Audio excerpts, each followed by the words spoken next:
Hey guys, Elisa Wallace here. In this week's video, I'm going to do kind of like the rundown of my helmet cam.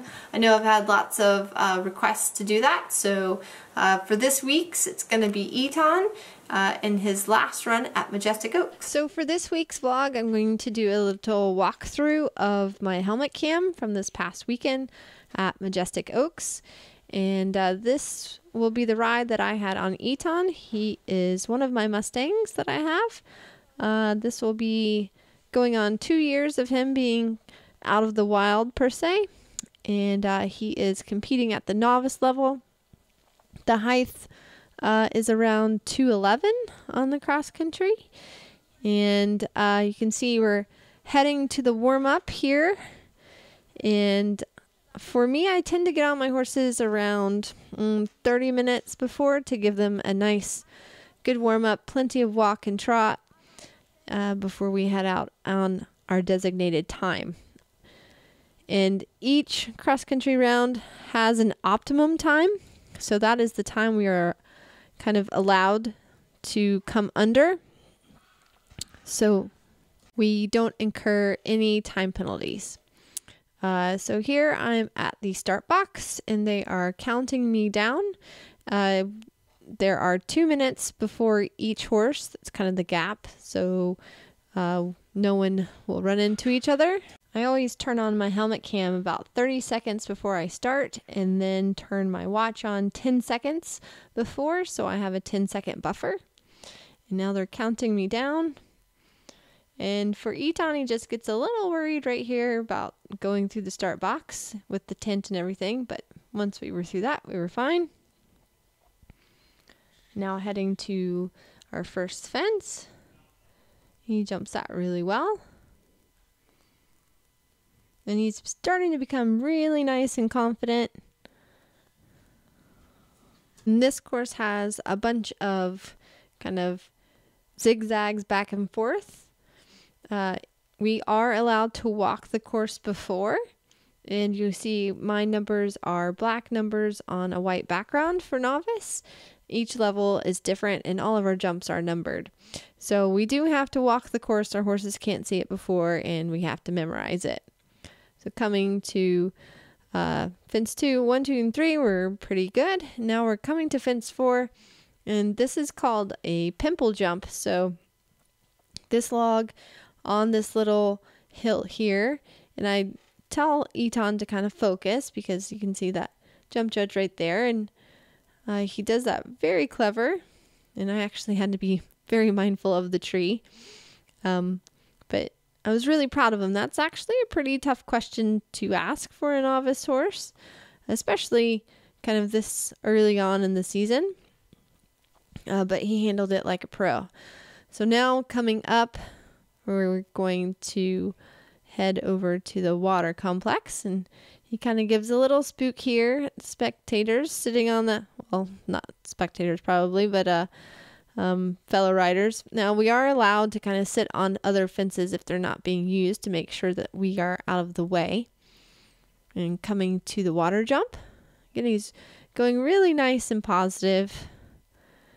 He still wants to slow down a little bit for the water, but that's okay. I asked him to kind of go on. He jumps that one really well. And the speed for novice is 375 meters per minute. And now coming up to that nice large table. And you can see that's actually my dad and Karen O'Connor sitting there watching. Now heading to the half coffin, which is made up of a ditch to a bending 4-stride to this log, and he makes that very well. He did the actual horse stride there, so he's quite a small guy. He's only 14'1", but he does have a pretty large stride. I'm going to pause the video right here to talk about what's about to happen. So now coming into this large field, I could feel him getting a little worried, so I told him to focus. And that's when he kind of got scared and darted to the left. Whenever Eton gets a little worried, he will just grab the bit and kind of want to leave the scenario. So I hadn't really gotten into my approach to that fence yet. So as far as it being considered a refusal, I was still pretty far away from it. And also, as far as training goes, you'll see, like, as I'm doing it, I'm trying to stay consistent with my right rein because he wants to just come back around to the left, but I want to stay consistent and patient. It's not really his fault that he's afraid, so it's not really a disobedience.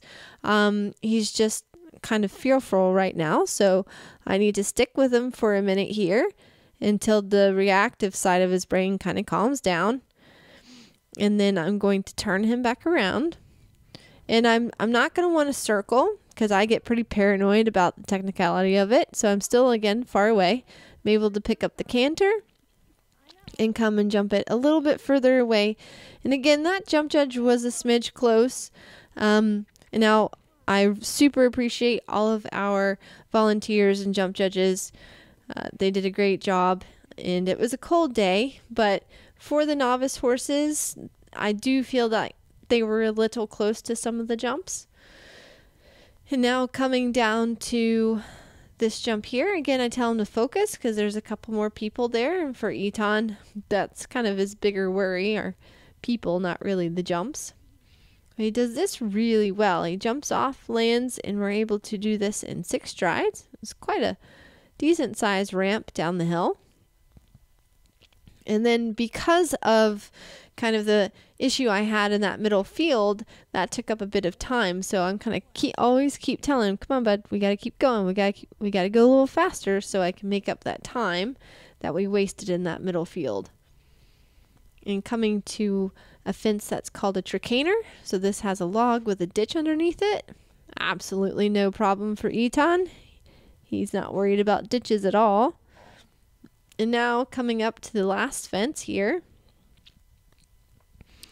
And I saw a little bit of the gap distance to it. And he's still a smidge green, and we kind of bunny hopped it. But overall, I was really pleased with how he did and how he handled it. And now over the speakers, I could hear them announce that I had a refusal. So I was not too pleased about that. And afterwards, I had a conversation with the technical delegate about the issue that I had at fence 10. And that really turned out to be a mistaken identity. It was about a different horse, so it all worked out. So thanks guys for watching the video. I hope you really enjoyed it. A big thank you to all of my Patreons, and if you're an advanced Patreon, you get the benefit of watching the bonus video. If you haven't already, please make sure to like, subscribe, and hit the little bell to make sure you don't miss any of my videos.